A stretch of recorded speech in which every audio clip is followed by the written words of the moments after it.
Je l'esquissais déjà dans ma dernière vidéo, notre société est fondée sur une hiérarchie de compétences.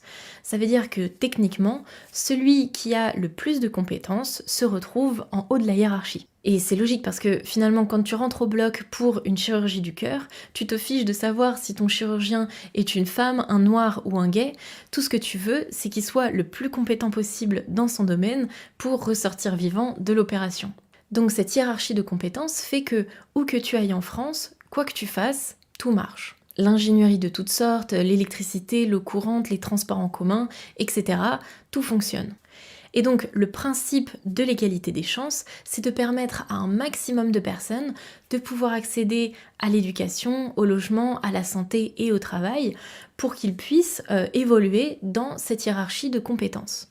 Lorsqu'il y a égalité des chances, retrouver à un poste haut placé dans la hiérarchie de compétences quelqu'un qui viendrait d'un milieu défavorisé par exemple, fait que l'on sait qu'il a probablement travaillé plus que les autres et qu'il a compensé par le travail le gap potentiel qui le séparait des autres. A l'inverse, lorsque l'on essaye de forcer certains groupes à ces postes, grâce à des quotas obligatoires par exemple, on voit bien que même si l'intention est bonne, l'important ne devient plus la compétence, mais du coup l'identité de la personne, qui est, bon, il faut le dire, extrêmement arbitraire. Donc même si techniquement, étant une femme, je devrais être pour l'égalité des résultats et des quotas, puisque potentiellement je pourrais en profiter, et bien malgré tout, je suis contre. Je suis contre parce que, en plus d'être contre-productif et presque sexiste en fait, de penser que la femme a besoin de l'État pour se faire embaucher, je trouve ça assez humiliant. En tant que femme, je ne vois rien de plus humiliant et infantilisant que de ne pas me faire embaucher sur le seul critère de mes compétences, mais simplement pour un quota. En fait, je crois que le sentiment de non-accomplissement et le syndrome de l'imposteur m'écraseraient sur place. Donc voilà, je me fiche de savoir leur sexe ou leur couleur de peau. Je pense que je veux juste des gens compétents, et ça surtout au poste qui implique de lourdes responsabilités. La compétition est dure, bien sûr, mais c'est aussi ça qui fait avancer la société et qui permet aux génies individuels de pouvoir contribuer du mieux qu'ils peuvent à la société.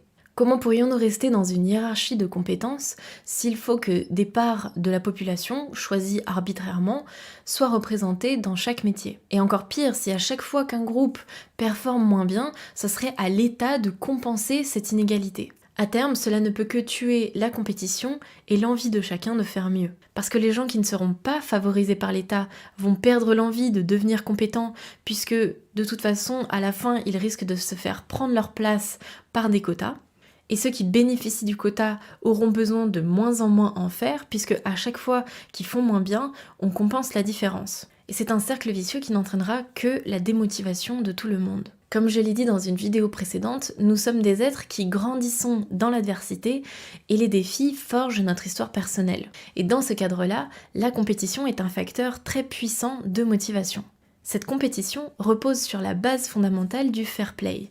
Pour qu'un humain ait envie de jouer, il a besoin de savoir que le jeu est juste et fair play. Bien sûr, les adversités que l'on rencontre à l'intérieur de ce jeu sont différentes pour chacun, mais au moins le cadre, les règles et les chances sont les mêmes pour tout le monde. Donc il est évident que répéter aux gens que le système n'est pas égalitaire, qu'ils n'y arriveront pas parce que de toute façon ils sont discriminés et que de toute façon il y a un plafond de verre, ça détruit cette idée que le jeu est fair play. Et donc c'est dangereux parce que de moins en moins de personnes vont vouloir jouer à ce jeu, quand bien même à la base il offrait l'égalité des chances.